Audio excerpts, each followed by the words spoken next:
Well guys, let's prove that the integral of a even polynomial function going from h to infinity, where h is from minus infinity to a constant g.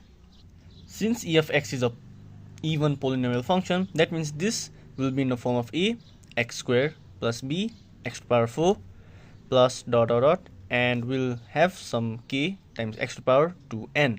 So that means there are n number of terms over here, and a, b, and all of these can be 0.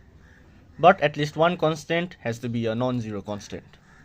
So plugging into this integral over here, we get, now let's suppose that h approaches to negative infinity, so I'll just repeat this with negative infinity over here, because if it's just h, then we know that simply it can diverge, as the first term will be infinity and the lower limit term expression will be just a constant, so it will be infinity.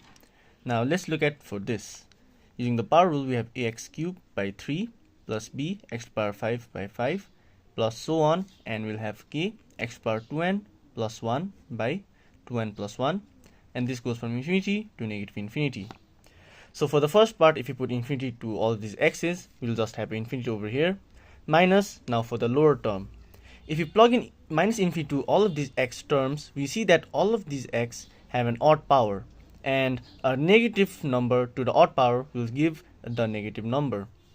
So negative infinity whole cube will be negative infinity, and likewise for all of these terms it will be negative infinity. Sum them up, it will be negative infinity.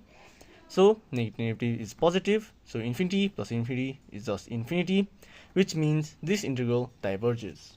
Thank you.